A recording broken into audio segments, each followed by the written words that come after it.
Hello friends, मेरा नाम है प्रदीप कुमार और मैं आप सभी का स्वागत करता हूं एमलेट ऑफ इनोवेटिव्स के यूट्यूब चैनल पे। ये आपका पाइवट टेबल सीरीज का सेकंड पार्ट है। फर्स्ट पार्ट में हमने देखा था कि पाइवट टेबल्स क्या होते हैं एंड कैसे हम उसको एक्सेल के अंदर यूज कर सकते हैं। पाइवट टेबल्स के अंदर कौन कौन से सेक्शंस होते हैं एंड कैसे हम किसी भी फील्ड को इजीली ड्रैग एंड ड्रॉप करके अपनी रिपोर्टिंग कर सकते हैं, वो भी बिना किसी फॉर्मूले को यूज किए हुए। अगर आपने फर्स्ट पार्ट नहीं देखा है तो ऊपर आई बटन पे क्लिक करके आप फर्स्ट पार्ट को देख सकते हैं। अब हम पाइवट टेबल सीरीज को आगे बढ़ाते हैं। इस एक्सेल फाइल के अंदर यहां से मैं कैटेगरीज एंड स्टेट को फिल्टर्स में से रिमूव करता हूं। इस डेटा के अंदर हमने चेंज किया है। अगर आप ऑर्डर शीट पे जाएंगे, यहां पर जो स्टेट एंड सिटी गिवन है, यहां पर पहले यूएसए के स्टेट्स एंड सिटीज गिवन थे, उनको चेंज करके हमने इंडिया के स्टेट्स एंड सिटीज डाल दिए ताकि हम यहां पर इन दोनों कॉलम्स को इजीली रिलेट कर पाए। अब वापस आता हूं मैं शीट 1 पे।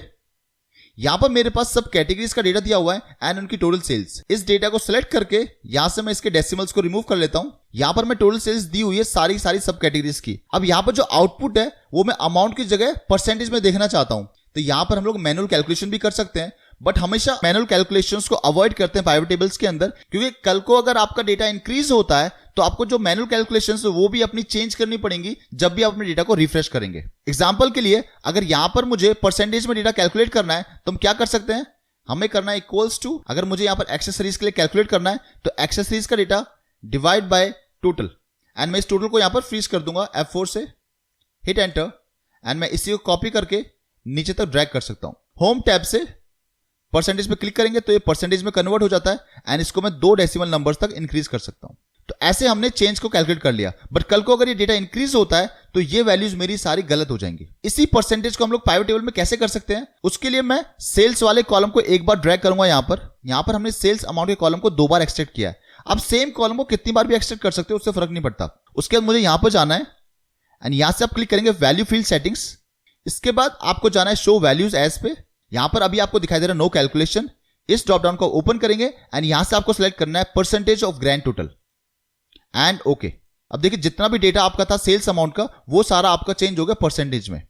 इसके लिए जरूरी नहीं है कि आपको सेल्स अमाउंट का डेटा यहां पर रखना ही रखना है, आप यहां से सेल्स अमाउंट के डेटा को रिमूव भी कर सकते हो, बट मैंने सेल्स अमाउंट का डेटा रखा हुआ है ताकि हम कंपेयर कर सकें। इस तरीके से अगर आपकी रिक्वायरमेंट है, आपको परसेंटेज में डेटा देखना है तो आप परसेंटेज में भी कन्वर्ट कर सकते हैं एंड अगर आप इन परसेंटेजेस को इन परसेंटेज के साथ कंपेयर करेंगे तो आपको सेम वैल्यूज मिलेंगी। इसका मतलब जो हमने कैलकुलेशन की है इसके अंदर वो बिल्कुल ठीक है, हमें खुद से कोई कैलकुलेशन करने की जरूरत नहीं पड़ी, एक्सेल ने हमारे बिहाफ पे कैलकुलेशन की है। अब यहां से मैं इस डेटा को रिमूव कर देता हूं। इसीलिए हमेशा कोशिश करें कि मैनुअल कैलकुलेशंस ना करें पाइवट टेबल्स के अंदर। यहां से मैं इस कॉलम को रिमूव करता हूं एंड यहां पर मैं सिर्फ सेल्स अमाउंट वाले कॉलम को रखता हूं। यहां पर मुझे सेल्स अमाउंट दिया हुआ है सब कैटेगरीज के बेसिस पे। अब यहां पर मैं फिल्टर लगाना चाहता हूं based on state and cities. तो मैं क्या करूंगा, स्टेट वाली फील्ड को मैं ड्रैग करूंगा फिल्टर्स के अंदर। जिस भी स्टेट का डेटा आपको देखना है यहां से आप स्टेट फिल्टर को ओपन करेंगे एंड आप उस स्टेट को सिलेक्ट कर सकते हैं। जैसे कि मैं सिलेक्ट करता हूं गुजरात। ओके, तो यहां पर मेरे पास टोटल सेल्स आ गई। गुजरात के अंदर जो टोटल सेल्स है वो है 46,311। ये आपकी टोटल सेल्स है एंड यहां पर आपका सारा डिस्ट्रीब्यूशन दिखा रहा है सब कैटेगरी वाइज। अब गुजरात के अंदर अगर मैं किसी पर्टिकुलर सिटी का डेटा देखना चाहता हूं तो उसके लिए आपको सिटी का फिल्टर भी यूज करना पड़ेगा। तो अब मैं सिटी वाली फील्ड को भी फिल्टर्स के अंदर डालता हूं एंड यहां से मैं सिलेक्ट करता हूं किसी भी सिटी को। यहां से अगर मैं सिलेक्ट करता हूं आगरा को, क्लिक ओके, तो यहां पर आपको कोई भी डेटा नहीं दिखाई देगा क्योंकि आगरा जो है वो गुजरात के अंदर बिलोंग नहीं करता, आगरा यूपी के अंदर आता है, जिसकी वजह से आपको यहां पर कोई भी डेटा दिखाई नहीं देगा। अब यहां पर एक डिसएडवांटेज ये है कि जो भी आपने यहां पर स्टेट सेलेक्ट किया है एंड जैसे ही आप सिटी के फिल्टर को ओपन करेंगे यहां पर आपको सारी की सारी सिटीज दिखाई देंगी, जितने भी स्टेट्स की सिटीज हमारे पास हैं। इसका मतलब आपको सिर्फ यहां पर गुजरात की सिटी नहीं दिखाई देगी, आपको खुद आइडेंटिफाई करना पड़ेगा कि गुजरात की सिटी कौन सी है एंड उसके बाद आपको उस पर्टिकुलर सिटी पे सेलेक्ट करना पड़ेगा, तभी आपको अपना डेटा दिखाई देगा। अब ये एक लिमिटेशन होती है फिल्टर्स को यूज करने के लिए।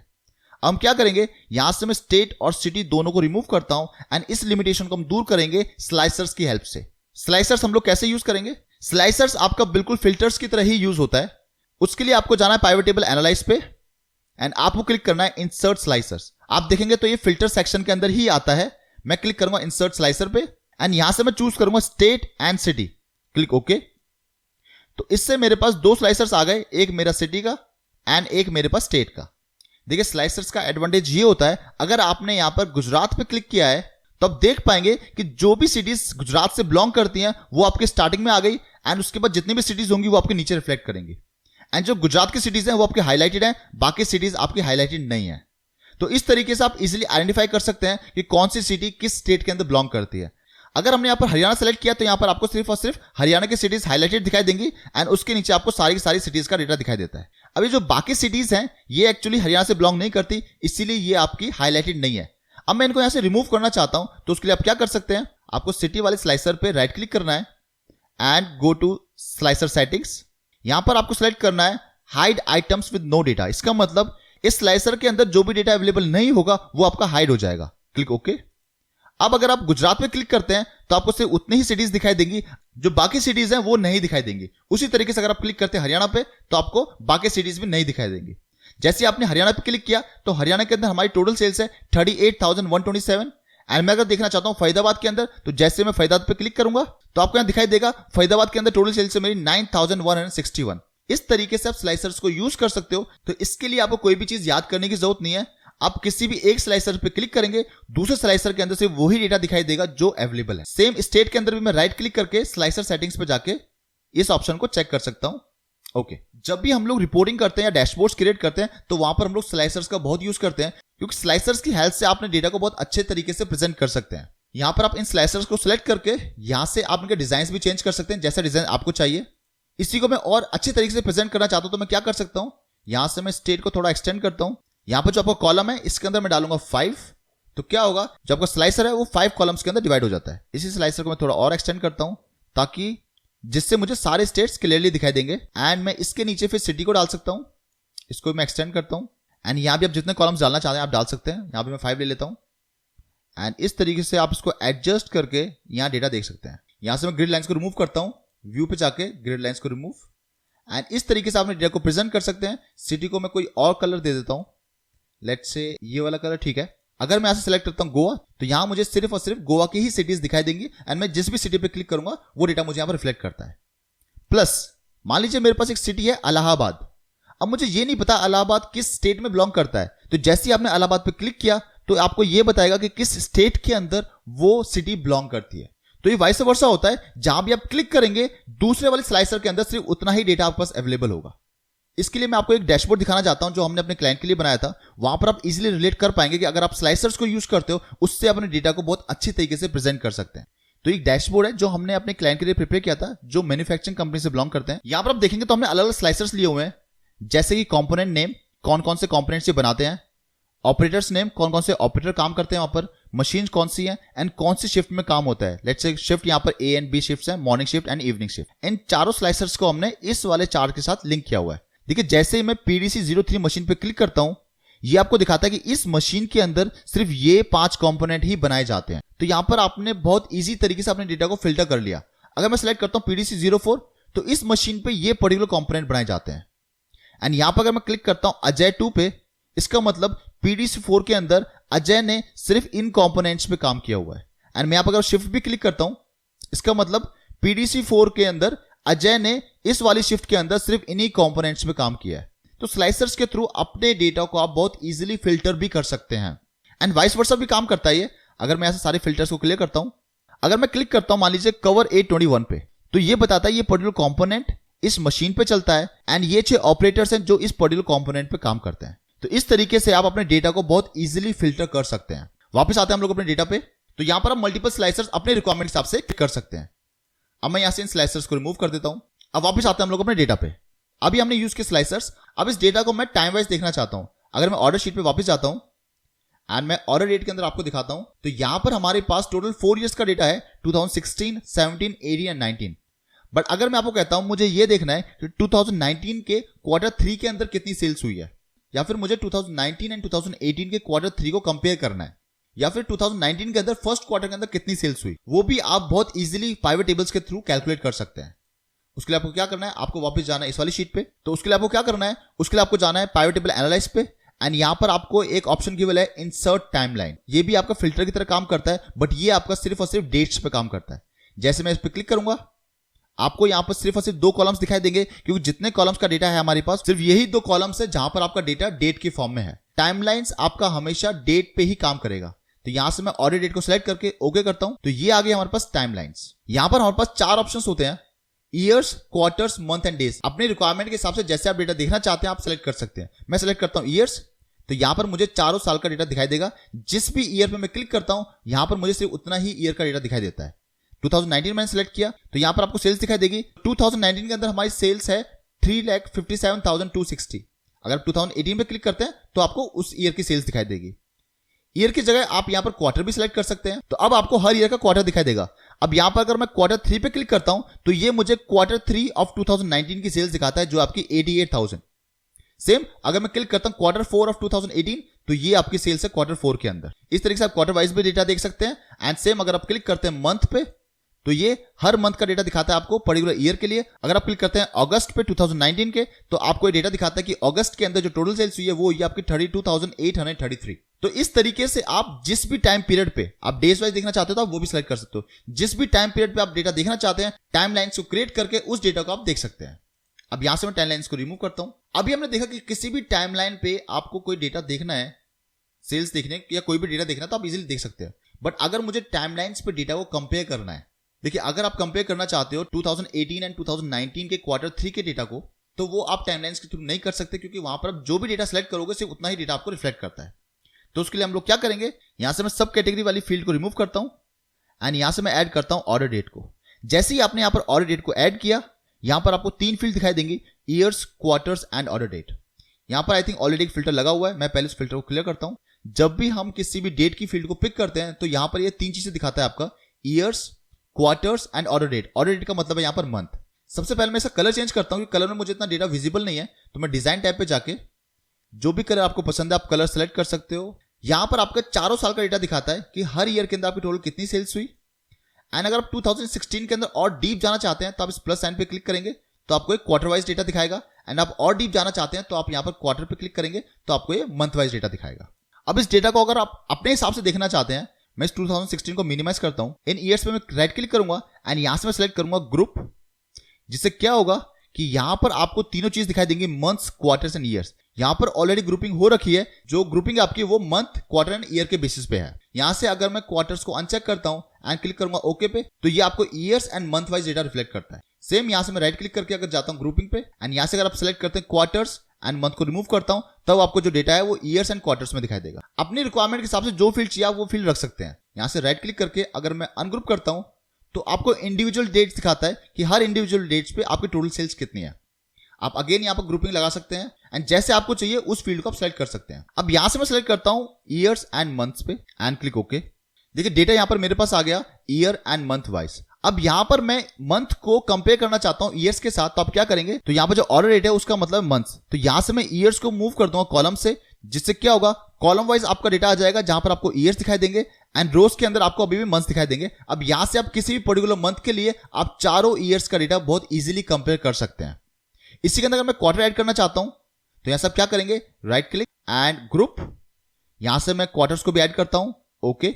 ये आपके पहले वाला फॉर्मेट आ गया। यहां से मैं ईयर्स को अगेन मूव करूंगा कॉलम साइड, तो आपका डेटा कुछ इस तरीके से रिफ्लेक्ट करेगा। अगर आप सिर्फ क्वार्टर वाइज डेटा देखना चाहते हैं तो इसको आप मिनिमाइज कर दीजिए।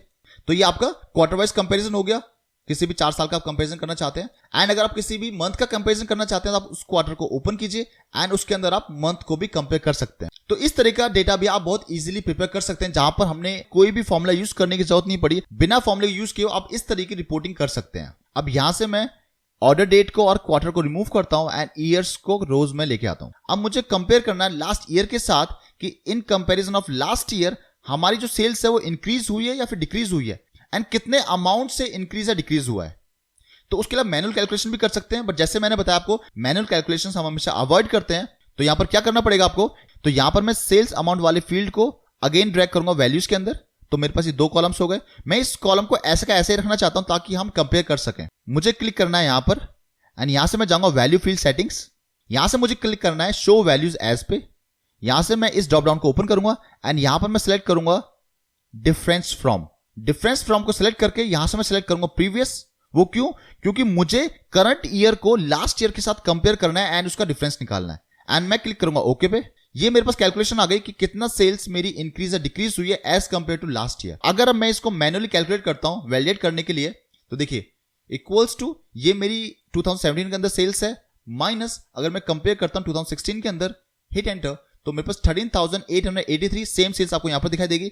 इसी फॉर्मूले को मैं कॉपी करके ड्रैग करता हूं नीचे की तरफ, तो आपको सेम वैल्यू यहां पे रिफ्लेक्ट करती है, जिसका मतलब कैलकुलेशंस हमारी बिल्कुल ठीक है। यहां पर मैं एक कॉलम ऐड करता हूं क्योंकि मुझे फर्दर कुछ कैलकुलेशंस करनी है। एंड यहाँ पर मैं इस फील्ड को चेंज कर सकता हूँ। यहाँ पर आप फील्ड्स के नेम को भी चेंज कर सकते हो। यहाँ पर मुझे चाहिए सेल्स अमाउंट, तो यहाँ पर आप जैसे ही टाइप करेंगे sales amount and hit enter, तो आपको एक मैसेज बॉक्स मिलेगा कि pivot table field name already exist. वो क्यों? क्योंकि अगर आप जाओगे ऑर्डर शीट पे यहाँ पर, तो यहाँ पर सेल्स अमाउंट का हमने ऑलरेडी कॉलम लिया हुआ है। तो आप क्या कर सकते हो, या तो आप लिखिए यहाँ पर सेल्स AMT अमाउंट के लिए, तो आपको एक्सेप्ट हो जाएगा, या फिर आपको एक्सेल को बेवकूफ बनाना पड़ेगा एंड यहाँ पर आप डालेंगे sales amount and single space. अब स्पेस डालने से क्या होगा, उस वाली फील्ड के साथ इसका नाम मैच नहीं होगा क्योंकि यहाँ पर हमने एक स्पेस डाल दिया। हिट एंटर, तो ये नाम आपको एक्सेप्ट हो जाता है एंड आपको दिखाई भी नहीं देगा कि यहाँ पर हमने कोई स्पेस डाला हुआ है। सेम आप यहाँ पर डाल सकते हैं चेंज इन नंबर्स या फिर आप अमाउंट में, कि चेंज मेरे पास कितना हुआ है इन टर्म्स ऑफ अमाउंट। अब इसी अमाउंट को अगर मैं परसेंटेज में कैलकुलेट करना चाहता हूं कि ईयर बाय ईयर हम लोग कितने परसेंट से इंक्रीज या डिक्रीज हो रहे हैं, तो उसके लिए मैं सेल्स अमाउंट को एक बार और ड्रैग करूंगा एंड यहां से मैं सेलेक्ट करूंगा वैल्यू फील्ड सेटिंग्स एंड यहां से मैं जाऊंगा शो वैल्यूज एज पे एंड अब की बार मैं यहां से सेलेक्ट करूंगा परसेंटेज डिफरेंस फ्रॉम, क्योंकि अब की बार मुझे परसेंटेज निकालनी है एंड यहां से मैं सेलेक्ट करूंगा प्रीवियस पे, क्लिक ओके।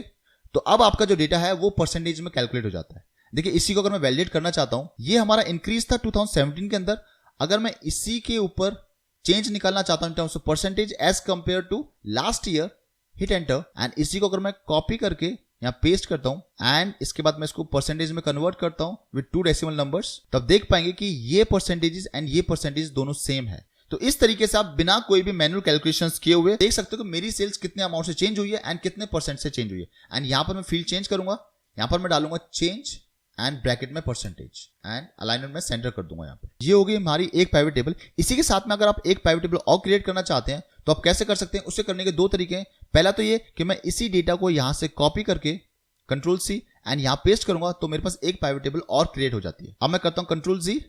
दूसरा तरीका ये है कि मैं ऑर्डर शीट पे जाके अपने डेटा को अगेन सेलेक्ट करूंगा, कंप्लीट डेटा को, एंड यहां से मैं अगेन पाइवट टेबल लगाऊंगा all DP next next no. जब भी आप एक से ज्यादा पाइवट टेबल्स लगाते हैं तो आपके पास ये कुछ मैसेज बॉक्स आता है, यहां पर आपको क्लिक करना है नो पे। उसके बाद आपको जाना है एग्जिस्टिंग वर्कशीट एंड यहां पर मैं सिलेक्ट करूंगा शीट 1 में जिस भी सेल पे आप दूसरा पाइवट टेबल क्रिएट करना चाहते हो वो सेल आप सिलेक्ट कर सकते हैं एंड क्लिक फिनिश। तो यहां पर आपके पास एक पाइवट टेबल और क्रिएट हो जाती है। यहां पर मैं अगेन सब कैटेगरीज डालता हूं एंड उनकी सारी सेल्स डालता हूं, तो ये सारी सब कैटेगरीज के लिए मेरे पास सेल्स अमाउंट दोबारा से आ गया।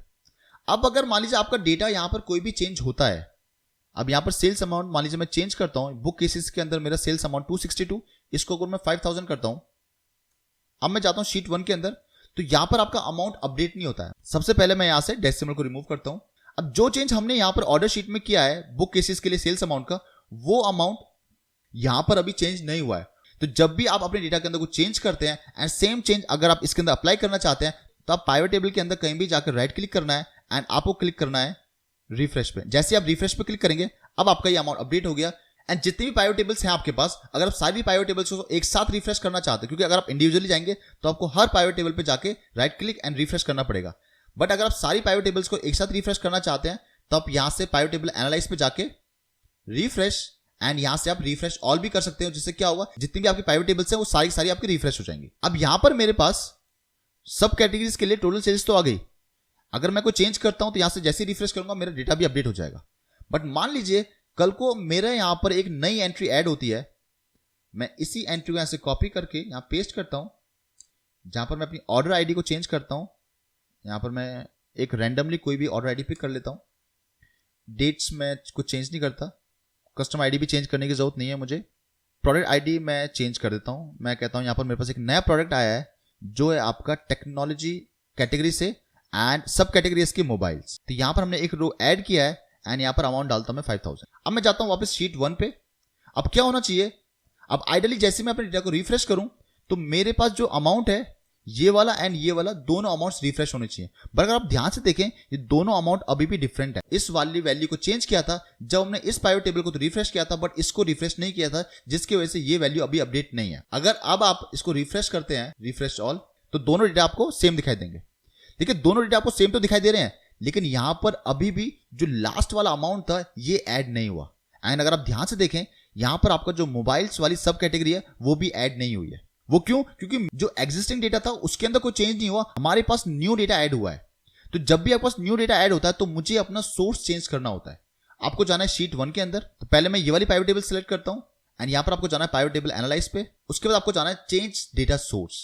अब मेरा सोर्स चेंज हो चुका है, मेरे पास एक रो ऐड हो चुकी है, तो आपको यहाँ पर क्लिक करना है एंड चेंज डेटा सोर्स।